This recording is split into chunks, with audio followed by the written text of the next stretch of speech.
बिस्मिल्लाहिर्रहमानिर्रहीम। अस्सलाम वालेकुम नाज़रीन, मैं हूं आपका मेज़बान खालिद जमील और आप देख रहे हैं मेरा यूट्यूब चैनल। नाज़रीन, पाकिस्तान तहरीक-ए-इंसाफ और इस्टेब्लिशमेंट और पीडीएम की हुकूमत, इनके दरमियान अभी तक जो गर्मा गर्मी शुरू हुई है वो अभी ख़त्म नहीं हुई, बल्कि आए रोज़ एक नया बयान और फिर एक जवाबुल बयान जारी होता है, जिसके बाद जो बयानबाजी और जो मीडिया के अंदर जो एक हीटेड डिबेट है वो बढ़ती जा रही है। इमरान खान साहब ने अपनी रिहाई के बाद आज एक तफसीली खिताब किया कौम से, जिसको तमाम कौमी मीडिया ने नशर नहीं किया, ताहम सोशल मीडिया के ऊपर ये नशर किया गया। दूसरी तरफ army chief general Asim Munir ने आज पेशावर कोर हेडक्वार्टर का दौरा किया, जहां पे उन्होंने खिताब किया और इस खिताब में एक बार फिर 9 मई को योम स्याह के हवाले से जो बयान जारी किया गया था उसकी तजदीद की गई और इसके अंदर ये ऐलान किया गया कि 9 मई के मुलव्वस जो मुल्ज़मान हैं उनको कैफरे किरदार तक पहुँचाया जाएगा, उनको इंसाफ के कटहरे में लाया जाएगा और उनकी जो मनसूबा साज हैं, जो सहूलतकार हैं और जो हमलावर हैं, उनकी शनाख्त की गई है और उनके खिलाफ जो है कि भरपूर ना सिर्फ कार्रवाई की जाएगी, बल्कि दोबारा अगर ऐसी कोई कार्रवाई की गई तो उसका शदीद रद्द अमल भी दिया जाएगा। तो ये जो मामला है वो अभी रुका नहीं है। ISPR का जो बयान था उसका तसलसल अभी चल रहा है। इमरान खान साहब का जो खिताब है उसके अंदर भी एक पूरा हिस्सा जो है वो ISPR साहब को मुखातिब करके बड़ी एक तवील तमहीद के साथ जो है वो जवाब दिया गया है। इमरान खान साहब ने गुज़श्ता 2 दिहाइयों के अंदर इंटरनेशनल मीडिया के ऊपर जिस अंदाज में पाकिस्तान और पाकिस्तान की मुसल्लह अफवाज का दिफा किया उसका भी उन्होंने तस्करा किया और फिर उन्होंने बहुत से इंसिडेंट जो है वो गिनवाए, जिनके अंदर मेमोगेट हो, डॉन लीक हो या और मामलात हो, जिसके अंदर उन्होंने खटमंडो में नवाज शरीफ साहब की जो वाजपेयी से खुफिया मुलाकात थी उनके हवाले दी और कहा कि जब ये इस किस्म के सारे मामलात थे और फिर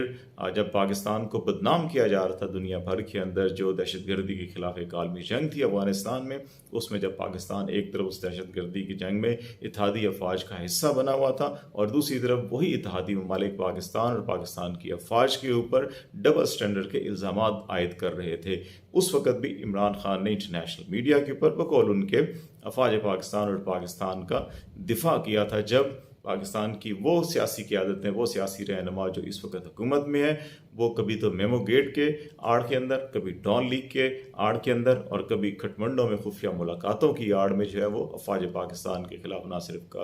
कार्रवाई की बातें कर रहे थे बल्कि साजिशें कर रहे थे।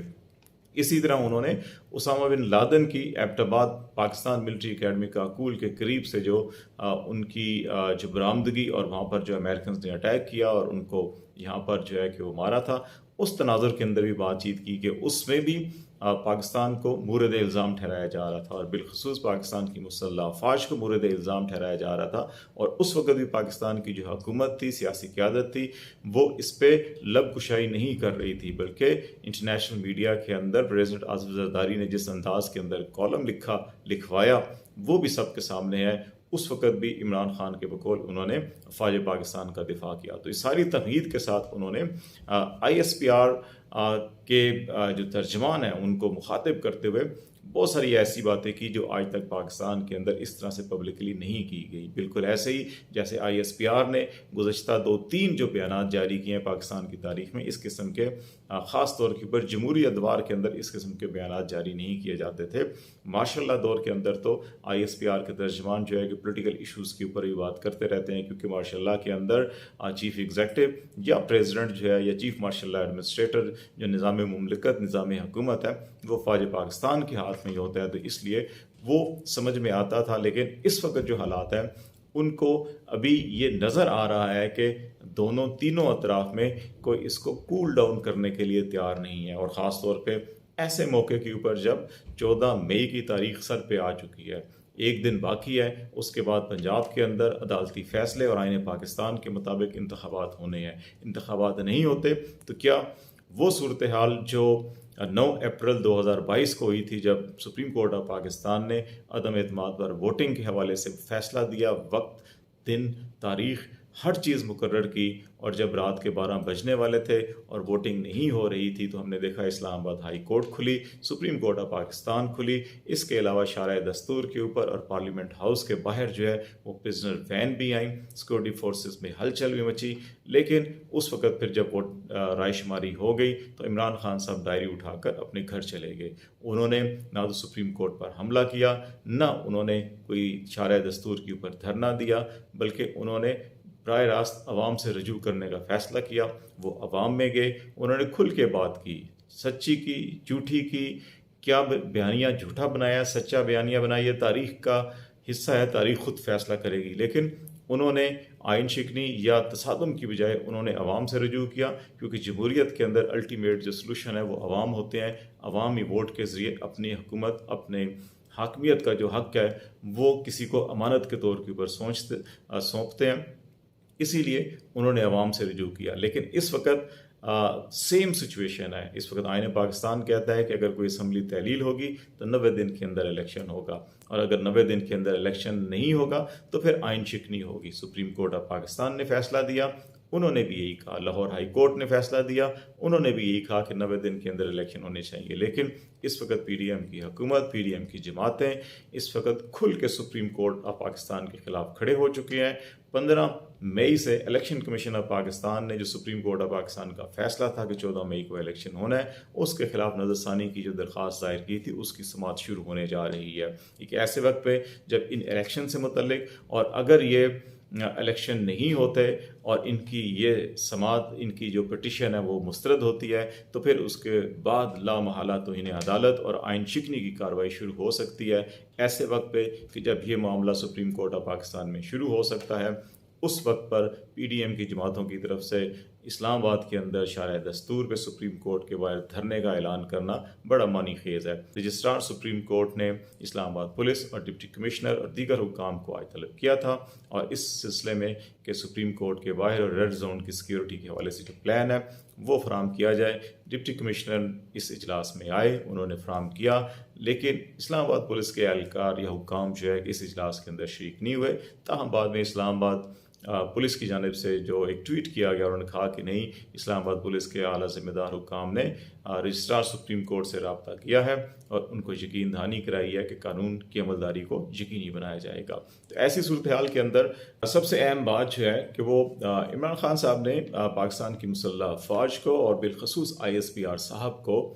मुखातिब करते हुए एक चीज़ जो है कि वो बावर करवाने की कोशिश की, और उन्होंने कहा कि इस वक्त अगर अवाम के अंदर गम और गुस्सा पाया जाता है तो इसकी बुनियादी वजह इमरान खान या उनकी जमात नहीं है। इमरान खान ने कहा कि उनके ऊपर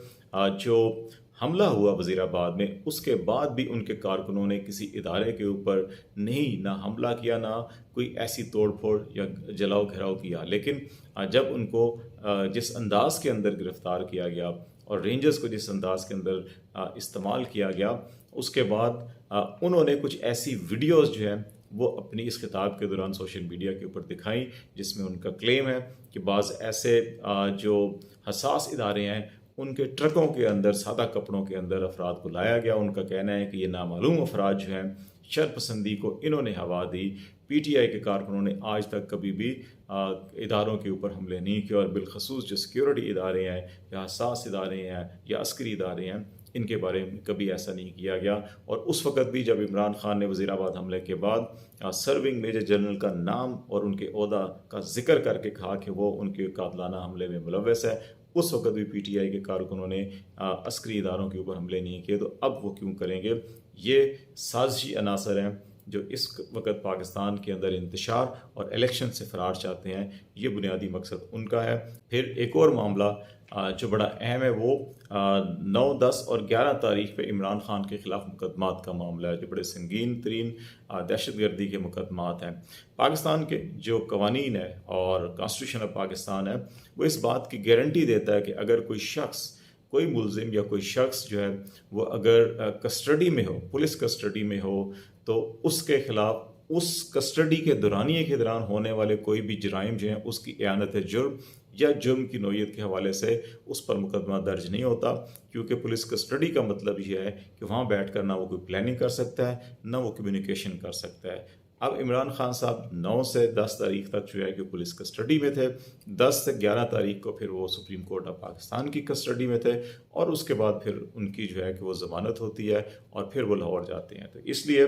बहुत से केसेस जिस वक्त ये कहा जा रहा है कि जिनाह हाउस की बात की जा रही हो या बाकी मामलात की बात की जा रही हो, तो शायद इस असूल के तहत इमरान खान साहब को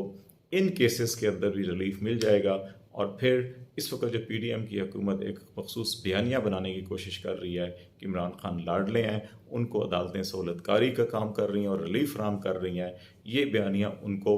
और जो है कि इस पे वो शोर शराबा करेंगे। लेकिन पाकिस्तान का कानून और आइन कुछ और कहता है। अभी 15 तारीख जो है वो बड़ी अहम है और 15 से लेके अगले 4-5 दिन जो है कि वो इंतहाई अहम इस एतबार से होंगे। पीडीएम की हुकूमत सुप्रीम कोर्ट के ऊपर मुसलसल दबाव बढ़ा रही होगी। सुप्रीम कोर्ट 14 मई के इलेक्शन के हवाले से केसेस की समाअत कर रही होगी और फिर जब ये फैसले की घड़ी होगी तो उस वक्त फिर देखना होगा कि इदारे कहाँ खड़े हैं। तो लेट्स सी, देखते हैं कि मामलात किस तरफ आगे बढ़ते हैं। आपको आगाह करते रहेंगे। फ़िलहाल खालिद जमील को इजाज़त दीजिए। अल्लाह हाफिज़।